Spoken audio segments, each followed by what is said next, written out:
Hello and welcome all the UPSC aspirants in the Abhimanyu IAS। मेरा नाम प्रवेश वत्स है and I am the faculty of Indian polity. तो आज मैं अपनी कंसेप्ट सीरीज़ में एक वीडियो लेकर आया हूँ जिसके ऊपर हम बात करेंगे। एंड क्यों हम बात करें, it is simply because it is very highly important topic for the prelims as well as for the mains exam.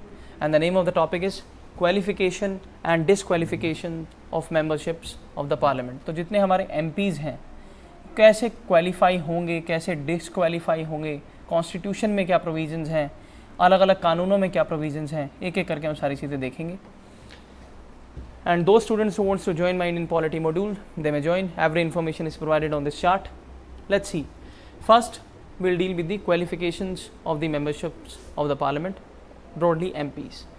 Constitution में क्या क्या चीज़ें हमारे मेंशन हैं, अलग अलग कानूनों में क्या मेंशन है, because in prelims the examiner ask the questions on this topic to confuse कि कॉन्स्टिट्यूशन में क्या मेंशन है, कॉन्स्टिट्यूशन में क्या डिफाइन है, कहाँ पर क्या चीज़ें मेंशन है। So you should have a prerequisite knowledge as to what is written where and in how much detail. First, constitution में ही मेंशन है कि he should be a citizen of India. Then make and subscribe an oath और affirmation before the person appointed by the election commission of India. तो election commission of India जो है, जो हमारी कॉन्स्टिट्यूशनल एजेंसी है under article 324, जिसका task है free and fair and transparent election कराना इंडिया में, वो किसी इंसान को अपॉइंट करती है और वो इन MPs को ओथ और एफर्मेशन दिलाते हैं। Having 25 years of age for the Lok Sabha and 30 years for the Rajya Sabha. So आपको अगर राज्यसभा का MP बनना है तो उसके लिए 30 साल उम्र होनी चाहिए, और अगर आपको लोकसभा का MP बनना है तो उसके लिए 25 साल उम्र होनी चाहिए।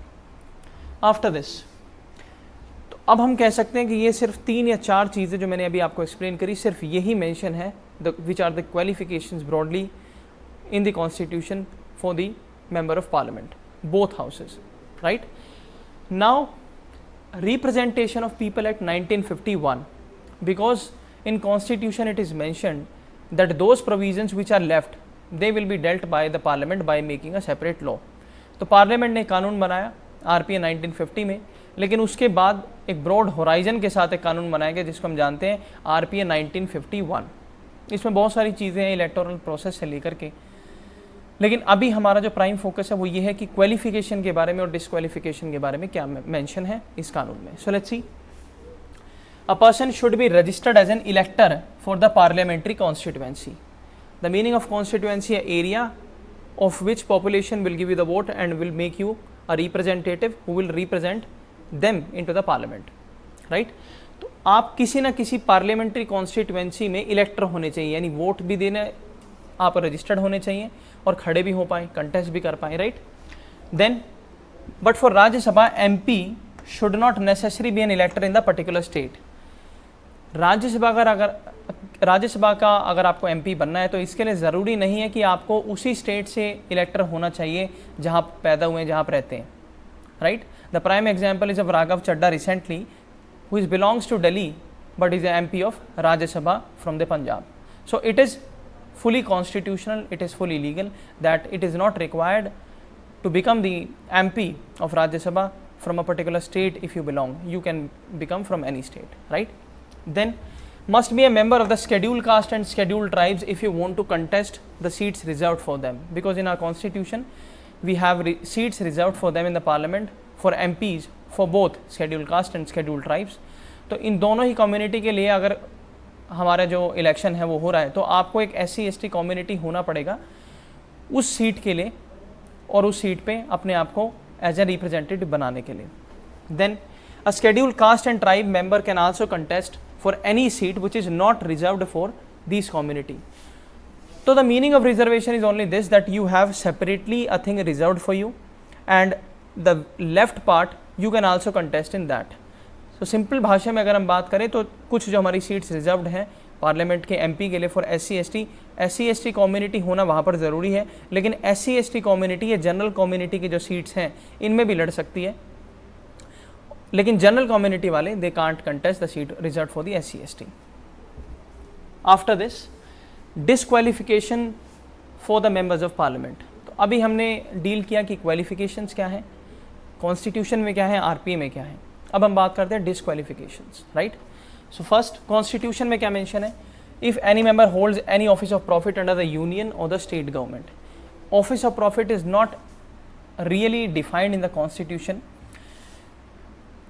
ऑफिस ऑफ प्रॉफिट का अगर ब्रॉडली हम सेंस निकालें तो मतलब आपको कोई ऐसा ऑफिस आप ना उसके हेड हो जहाँ से आपका प्रॉफिट आता हो, and that office should belongs to the union और the state government.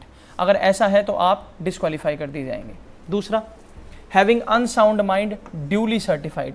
If you are unsound mind declared by the medical certificates as well as by the court, then also you are disqualified to become the MP. Undischarged insolvent, right? आपके ऊपर कर्जे चल रहे हैं, you are insolvent, right? तब भी आप disqualify हैं to become an MP, because representatives अगर हम बात करें तो वो होते हैं जिनके पास थोड़ी प्रॉपर्टी होती है, थोड़ा टाइम होता है, थोड़े रिसोर्स होते हैं, और जो टाइम निकाल सकते हैं, जो टाइम अफोर्ड कर सकते हैं दूसरों को रिप्रेजेंट करने के लिए. लेकिन एक खुद ही कंगाल आदमी किसको कैसे रिप्रेजेंट करेगा, बिकॉज उसको अपना घर चलाने की टेंशन रहती है. So this is the background reason of this provision. And not an Indian citizen. यदि आप इंडियन सिटीजन ही नहीं है तो obviously you can't contest for the MP of the parliament. So this is a very obvious reason.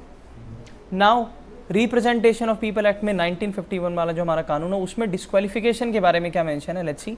First, guilty of election offences and the corrupt practices. अगर आपने कोई भी इलेक्शन ऑफेंस कर दिया है, करप्ट प्रैक्टिसेस करते हुए आप पकड़े गए हैं, then you are disqualified. Second, convicted of any offence resulting in imprisonment of 2 or more years. अगर आपके ऊपर 2 साल से ज़्यादा या 2 साल तक की सज़ा हो जाती है, then also you are bereft of the membership of the parliament, आप कंटेस्ट नहीं कर सकते हैं. तीसरा, fail to lodge account of election expenses within the time prescribed by the election commission, right. तो इलेक्शन कमीशन एक time frame देती है जिसके अंदर आपको ये बताना होता है कि मेरे अकाउंट में कितना पैसा है, what is my total income. तो वो अगर आपने एक टाइम फ्रेम में नहीं दिया, then also you are disqualified. Then have interest in the government contracts services. अलग अलग जो गवर्नमेंट के कॉन्ट्रैक्ट चलते हैं, राइट, कंस्ट्रक्शन के जो कॉन्ट्रैक्ट्स होते हैं, अलग अलग चीज़ों के जो कॉन्ट्रैक्ट्स होते हैं, सर्विसेज में अगर आप किसी को ठेकेदारी पे सर्विस दिलाते हो गवर्नमेंट सर्विस में, then also you are disqualified. Serving as a director और having a office of profit in any corporation where government of India और government of state have minimum 25% stake. यानी अगर आप किसी ऑफिस के हेड हैं या किसी ऑफिस से प्रॉफिट लेते हैं और उसमें गवर्नमेंट, चाहे वो यूनियन हो चाहे वो स्टेट हो, अगर उसके 25% भी शेयर्स हैं, तब भी आप डिस्क्वालीफाई कर दिए जाओगे. अगर उससे कम है तो you can do that.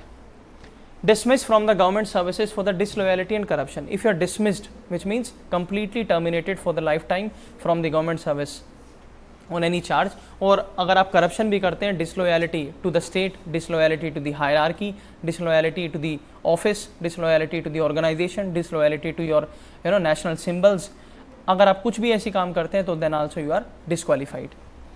Convicted for promoting enmity between different groups. Enmity means दुश्मनी. So अगर आप कहीं भी हेटेड फैलाते हैं, किन्हीं 2 कम्युनिटीज़ के बीच में कुछ ऐसी बात बोलते हैं जिससे एंजाइटी पैदा होती है, जिससे टेंशन्स क्रिएट होती है, then also you are disqualified. And the last, preaching social crimes and practicing social ills. तो जितनी भी तरीके की जो सामाजिक हमारे जो इल्स हैं, अगर आप उनको प्रोपोगेट करते हैं, उनको प्रमोट करते हैं, and you are saying that women are derogatory and some leader is derogatory, then also you are disqualified.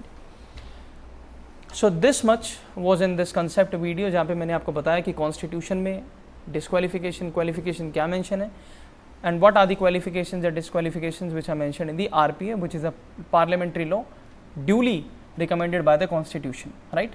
So this much was in this video. I hope you understand well. Thank you so much. We'll meet on a next day. Thank you.